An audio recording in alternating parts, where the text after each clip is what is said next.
আসসালামু আলাইকুম। আজকে আমি টাকি মাছ দিয়ে ভীষণ মজার একটা রেসিপি করে দেখাবো।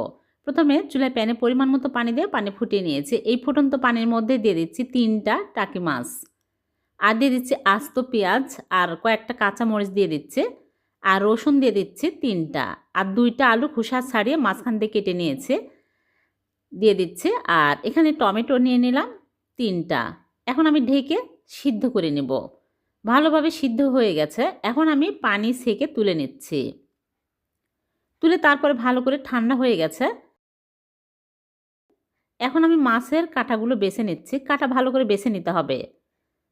তারপরে সবগুলো একসাথে ভালো করে ম্যাশ করে নিচ্ছি। ম্যাশ হয়ে গেলে এক সাইডে রেখে দিলাম। চুলায় প্যান বসে তেল পরিমাণ মতো দিয়ে পেঁয়াজ কুচি হাফ কাপ দিয়ে আর রসুন কুচি দিয়ে দিলাম। দিয়ে ভালো করে নেড়েচেড়ে নিব। ব্রাউন কালার হয়ে আসলে দিয়ে দিচ্ছি মাছ।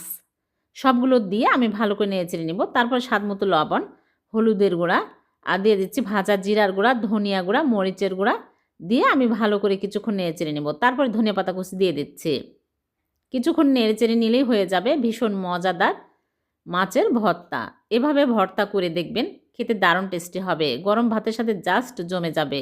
আর কোনো কিছুর প্রয়োজন হবে না। নিমেষে প্লেটে ভাত শেষ হয়ে যাবে। ভালো লাগলে লাইক, কমেন্ট, শেয়ার করে দেবেন। আল্লাহ হাফেজ।